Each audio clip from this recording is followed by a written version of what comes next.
চ্যালেঞ্জের সহিত বলছি, মমতাজুলকে 50,000 টাকা নগদ ক্যাশ দেব উপহার স্বরূপ যদি এক পৃষ্ঠা সুন্নি আলিমের সম্মুখে আরবি কোন কিতাব পড়ে শোনাতে পারে। আজ আপনাকে বলে যায় মমতাজুল হচ্ছে 1 নম্বরের জারদ সন্তান, যদি প্রমাণ না করতে পারি স্টেজে ওয়াজ করা ছেড়ে দেব।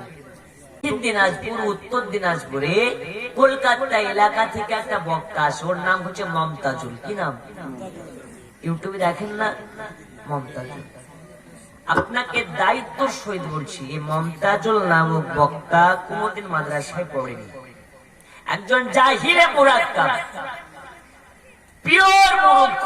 আগে গুটকার ব্যবসা করতো, এখন লজ্জা নেই, ওই বেটা বলছে গুটকা খাওয়া হারাম। আগে নিজেই গিয়ে গুটকার ব্যবসা করতো। আমি গুটকাকে হারাম, গুটকার পক্ষে নয়, কিন্তু কোন জিনিসকে ডাইরেক্ট হারাম বলতে গেলে তার দলিল লাগে। কথা বুঝেননি? বলে যেটা হাদিসে নাই, কোরআনে নাই, সেটা মানবো না। নবীর যুগে যেটা ছিল না সেটা করা যাবে না, বেদাত। আচ্ছা বলুন তো, পোল্ট্রির গোশত খাচ্ছি আমরা, পোল্ট্রি কি নবী জামানায় ছিল?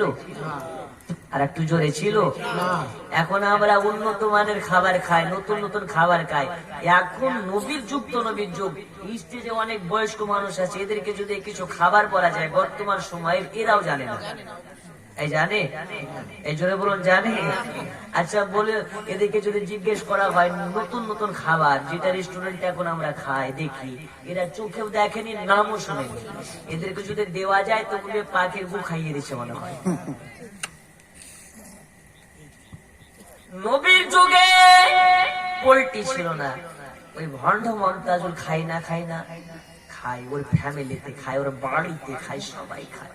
যাই হোক, এই ভণ্ডরা নবী পাকের শান ও মানকে নিয়ে গুস্তাখি করছে। কোন এক স্টেজে বলছে যে এই শবে বরাত হচ্ছে বেদাত, শুধু বেদাত নয়, পচা বেদাত। আজ আপনাকে বলে যায় মমতাজুল হচ্ছে 1 নম্বরের জারদ সন্তান, যদি প্রমাণ না করতে পারি স্টেজে ওয়াজ করা ছেড়ে দেব। যদি প্রমাণ না করতে পারি স্টেজে ওয়াজ করা ছেড়ে দেব।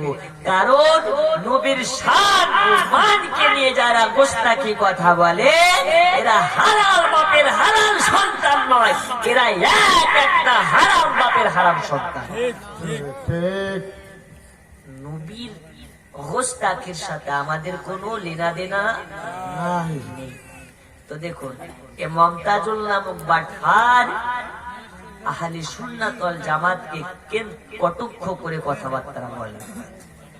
ওই ভণ্ড মমতাজুলকে আজকে আপনাদের দক্ষিণ দিনাজপুর থেকে ডাইরেক্ট চ্যালেঞ্জ করছি, সুন্নি আলিম ওলামাকে নিয়ে কুমন্তব্য করা বন্ধ করে দাও। আলা হযরতকে নিয়ে আজে বাজে কুমন্তব্য করা ছেড়ে দাও। তোমার মতন পচা হাইব্রিড মার্কা মৌলবী আলা হযরতের সম্মান নিয়ে কথা বলো। তুমি কে বললা? তোমার বাপ বাংলাদেশের আব্দুর রাজ্জাক বিন ইউসুফ কেও যদি নিয়ে চলে আসো, আলা হযরতের ওলি গলির কুত্তার যা দাম আছে ওর নাই। আছে? সরকার আলা হযরতের রওজার দিকে তাকালেও সওয়াব পাওয়া যায়। সুবহানাল্লাহ।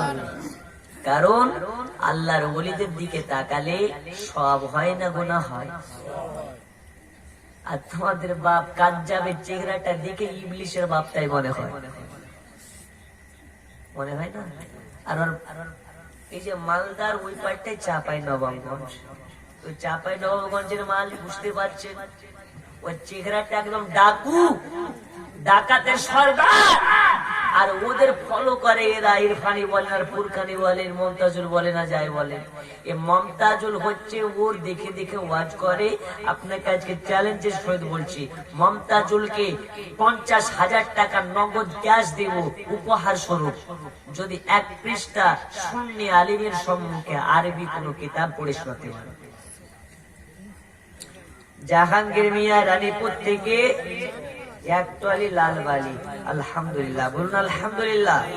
নারে তাকবীর, নারে রিসালাত।